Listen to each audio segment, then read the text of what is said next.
A group calling itself the 21st Battalion of North Idaho's Lightfoot Militia says national media coverage depicted the group in the wrong light. The militia was featured on ABC's Nightline earlier this year. Members say they're upholding Idaho's state constitution by organizing and preparing for the worst, but not everyone agrees, and even the governor says he doesn't want their help. KXLY4's Tanya Dahl met up with one of the group's top leaders and sat down with a one-on-one with one of the militia's most outspoken critics to find out what the group is really about. Tanya?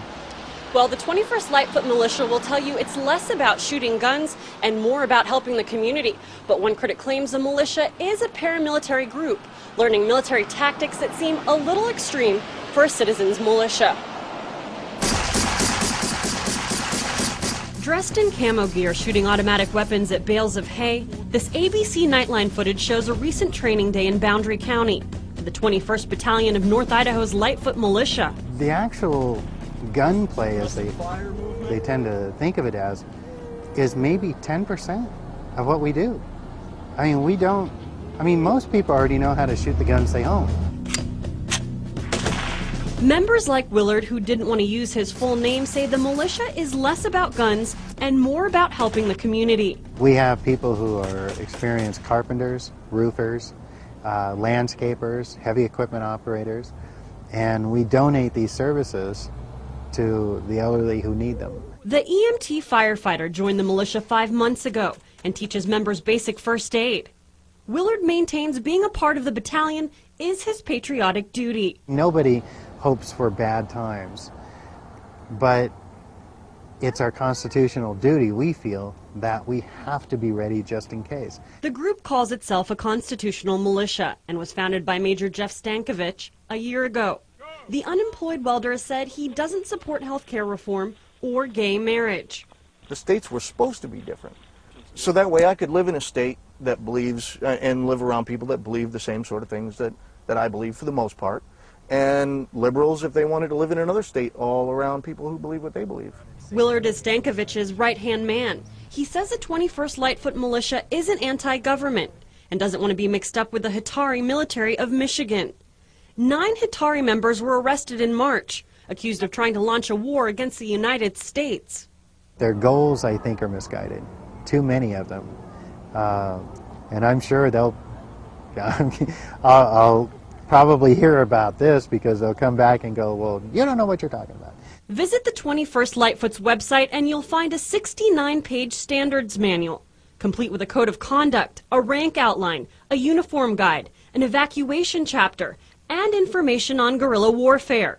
The militia boasts 70 to 100 members spread out through Boundary, Bonner, and Kootenai counties. How many people do you know have a need to know how to use a 50 caliber machine gun or a Laws rocket launcher, how to deal with landmine warfare or conduct guerrilla warfare? But outspoken critics like John Ivey don't buy the militia's agenda. The Sandpoint resident wants the group out of his backyard. I don't care how you want to look at it. Everything they're studying, everything they're talking about is right there on the fine line of sedition. Ivey is a Vietnam veteran. He is openly opposed to the militia and wants to warn the public. These people, they're putting up a false image, and people are getting duped to joining them, thinking that, you know, they're being patriots. We don't have a hidden agenda. We don't have any clandestine meetings, and we don't do anything that's illegal. The 21st Lightfoot even offered its services to Bonner County Sheriff Darrell Wheeler. The militia asked to work with the sheriff's search and rescue team.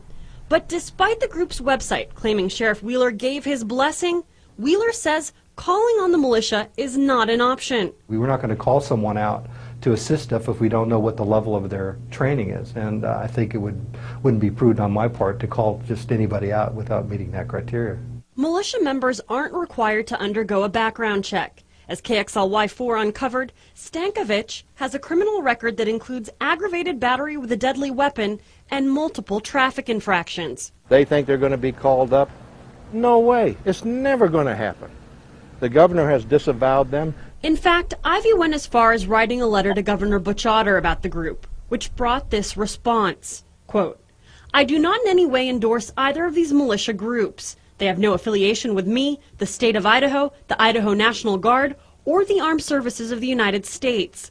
Governor Otter adds, "I do not recommend or advocate any level of involvement in militia activities." A disappointment for these militia men and women who say they need the governor's okay to be activated. If the governor would read his own constitution, he would discover that it's his duty. It's his job to do that. As a homegrown battle ensues over the red, white, and blue, I was a patriot before many of these kids were even born, and I know patriotism. the 21st Lightfoot Militia plans to forge ahead. Ready.